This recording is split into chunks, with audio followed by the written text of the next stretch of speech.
এয়া দেখিবলৈ পাইছে দশম শ্ৰেণীৰ কাৰণে নতুন যি পাঠ্যপুথি গণিত বিষয়ৰ পাঠ্যপুথি আহি পৰিছে। এতিয়া আমি চাম কি মানে পৰিৱৰ্তন হৈছে, আগতকৈ কিবা সলাইছে নেকি, নে কিবা নতুন কিবা বেলেগ ইনক্লুড কৰাইছে নেকি, বা পুৰণা কিছুমান কাটি দিছে নেকি, এইটো বস্তু সেইটো আমি চাম।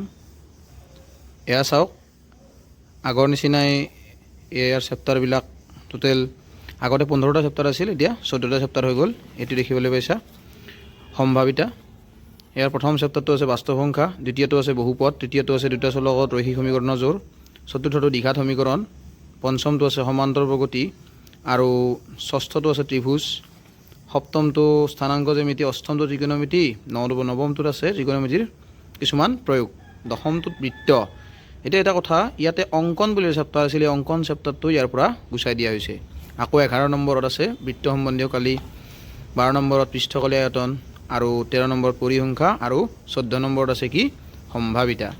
আৰু এই সম্ভাৱিতাটো তাৰপিছত উত্তৰ কিছুমান ইংগিত বা মিছেলেনিয়াছ কুৱেশ্যন এইবিলাক দি থৈ দিয়া আছে। আৰু এইবাৰ পুনৰ আলোচনাখিনিও দি থৈ দিয়া আছে। আগতো আছিল বাৰু সেইখিনি বস্তু, R3 লৈকে আছিল ন, এইখিনি বস্তুৱে আছে।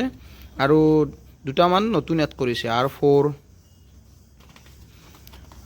আছে, আৰু ইয়াত ত্ৰিভুজৰ সৰ্বাংগ সমতাৰ লগতে R5 লৈকে দি দিয়া আছে। নতুন বুলি ক'লে মূলতঃ এটা চেপ্টাৰ আগতে আছিলে অংকন, সেইটো নোহোৱা কৰি দিয়া গৈছে। গতিকে এইখিনিয়ে আৰু বহুত বেছি একো পৰিৱৰ্তন হোৱা নাই, প্ৰায় আগৰখিনি আছে। আৰু হয়তো মাজে মাজে দুই এটা কুৱেশ্যন ইয়াত ইনক্লুড কৰাইছে, সেইখিনি বস্তু তোমালোকে চালে গম পাবা। বাকী চেপ্টাৰ হিচাপে এটা চেপ্টাৰ উঠাই দিছে, আৰু বাকী নতুন চেপ্টাৰ কিছুমান এড কৰা নাই একো।